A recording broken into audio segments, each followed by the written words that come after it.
L'histoire commence avec une femme retenue en otage par le méchant. Le héros arrive dans un costume entièrement blanc et met une raclée à toute l'armée de voyous. Il a un acolyte vêtu d'un costume identique qui l'aide pendant le combat. À la fin, il sauve la demoiselle en détresse et sauve la situation. Quand le héros enlève son masque, on voit que c'est la superstar Chuck Norris et son acolyte est un adolescent nommé Barry. Soudain, Barry se réveille dans sa classe et réalise que le combat n'était qu'un rêve. Ses camarades se moquent de lui, ce qui provoque chez lui une crise d'asthme. Barry est un garçon introverti, asthmatique, qui se fait fréquemment harceler à l'école. Il passe ses journées à créer des fantasmes dans sa tête, principalement à propos d'être l'acolyte de Chuck Norris. Dans ses fantasmes, il a une force surhumaine et une confiance totale, tout ce qu'il n'est pas dans la vie réelle. La plupart du temps, il s'imagine en train d'affronter ses harceleurs pour sauver sa professeure préférée, Norren. Elle s'inquiète des fréquents rêves éveillés de Barry et de sa baisse d'attention. Après l'école, elle parle avec son père et les deux décident d'inscrire Barry à des cours de karaté. Ainsi, il pourra rester occupé et apprendre des techniques de combat dans la vie réelle. Ils vont voir un propriétaire de dojo arrogant, nommé Kelly Stone. L'homme se vante de sa contribution au sport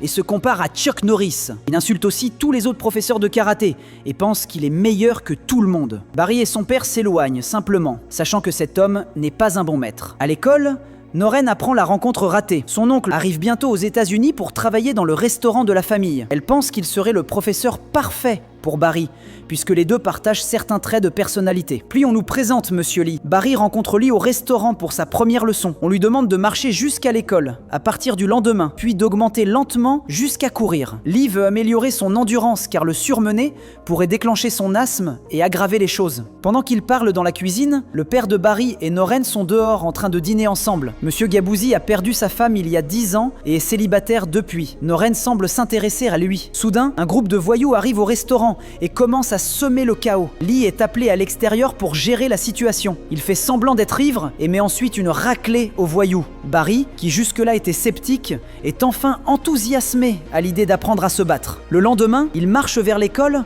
mais est encore distrait par un autre rêve éveillé. Cette fois, lui et Chuck Norris sont soldats sauvant Norren de terroristes. Ils exécutent des cascades absurdes et tuent tous les ennemis avant que Barry ne revienne à la réalité. En chemin, une camarade gentille, Lauren, lui propose un trajet en voiture, mais il décline. Lauren connaît la condition de Barry et s'inquiète pour lui. En classe, le professeur d'histoire pose une question à un élève populaire, Randy. Celui-ci se fait moquer pour ne pas connaître la réponse. Une minute plus tard, Barry révèle la bonne réponse, humiliant encore plus Randy. À la fin du cours, le harceleur pousse Barry au sol, lui marche dessus et lui ordonne de rester loin des cool kids. Tout le monde l'entoure, mais personne n'ose s'opposer à Randy. Au contraire, ils prennent son parti et traitent Barry de nom. Randy trouve aussi un magazine Chuck Norris sur le sol, le déchire avant de partir et déclare que Lauren n'est amie avec Barry que parce qu'elle se joue de lui. Après l'agitation, Barry est brisé mais surtout furieux. Il met toute sa rage dans l'entraînement et apprend différentes techniques de base. Le premier jour, son asthme le force à respirer souvent, mais il refuse d'abandonner. La scène suivante montre Barry sur la touche pendant le cours de sport, regardant les autres s'entraîner. Il replonge dans son monde imaginaire. Cette fois, Chuck est un cow-boy nommé The Lone Wolf et Barry est son acolyte, le Little Wolf. Ils vont dans un saloon pour boire quand la serveuse Norren est troublée par des cow-boys malfaisants. Le duo la sauve encore après avoir vaincu les voyous. Soudain, le prof de sport ramène Barry à la réalité, le gronde pour ne pas avoir fait attention et comme punition, lui demande de grimper à la corde. Toute la classe sait que Barry est le moins sportif d'entre eux et s'apprête à se moquer, mais il surprend tout le monde en grimpant jusqu'en haut. Après l'école, lui et Lauren rentrent ensemble. Barry en profite pour lui avouer qu'il a le béguin pour elle. Lauren affirme cependant ne le voir que comme un ami. Cela confirme que Randy avait raison. Elle n'est amie avec lui que parce qu'elle se moque de lui. Le cœur brisé, Barry court chez lui, déclenchant une crise d'asthme. Cela provoque un autre rêve où il est étranglé par des chaînes par son prof de sport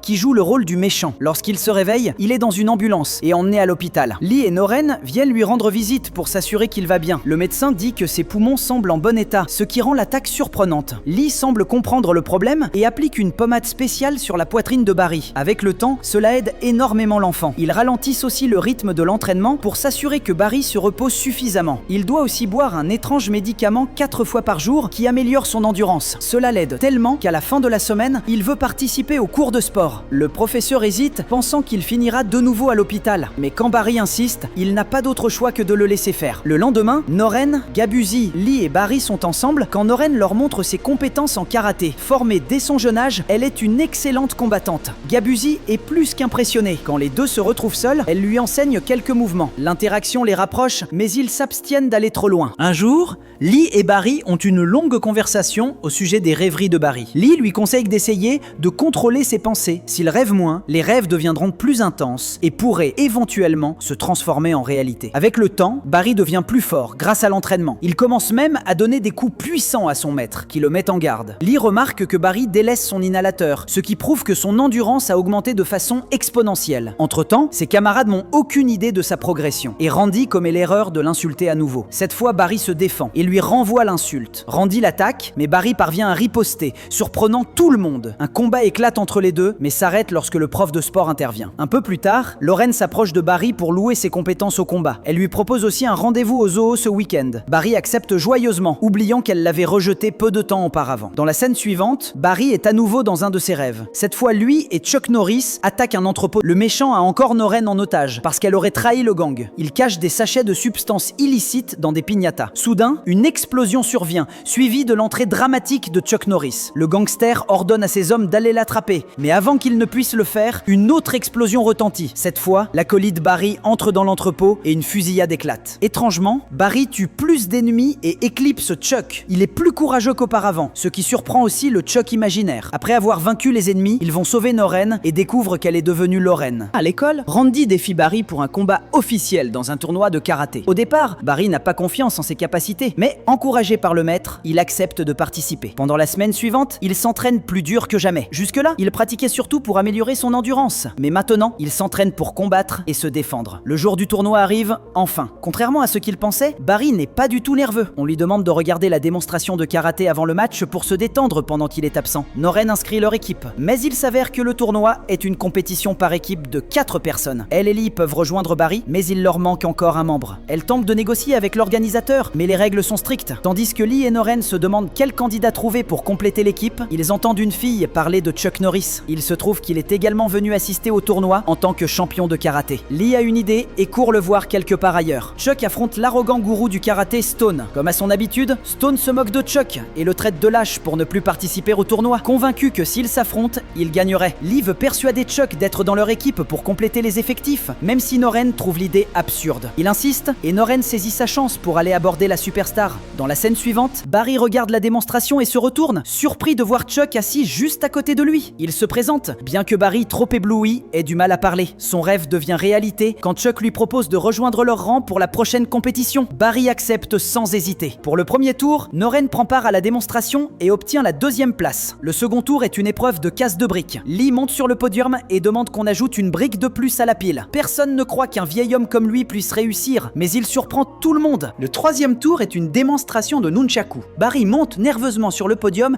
et replonge dans son monde imaginaire, s'imaginant manier les nunchaku avec brio. Il reproduit finalement ses mouvements en réalité et reçoit des applaudissements du public. Au tour suivant, Chuck affronte Stone et prouve que Stone n'est que du vent. Il enchaîne les coups et résiste à toutes les attaques de Stone, qui devient fou. Finalement, Chuck met KO son adversaire d'un coup puissant. Au final, l'équipe de Stone et l'équipe de Barry se retrouvent à égalité, 36 points chacune, ce qui signifie que la victoire se jouera en barrage. Le barrage consiste en une épreuve de casse de briques entre Barry et Randy. Au premier round, tous deux brisent chaque brique de la pile, si bien que le second round est rendu plus difficile avec une pile plus haute. Randy commence, mais n'arrive pas à casser toutes les briques avant le tour de Barry. Lee lui demande de se souvenir de tout ce qu'on lui a enseigné jusqu'à présent et de rassembler toute son énergie. Suivant son conseil, Barry casse l'entière pile d'un seul coup, offrant la victoire à son équipe. Dans la dernière scène, Chuck et Barry discutent du tournoi. L'enfant remercie son héros. Il a enfin abandonné son obsession pour le fantasme, maintenant qu'elle est devenue réalité. Voilà tout pour cette vidéo,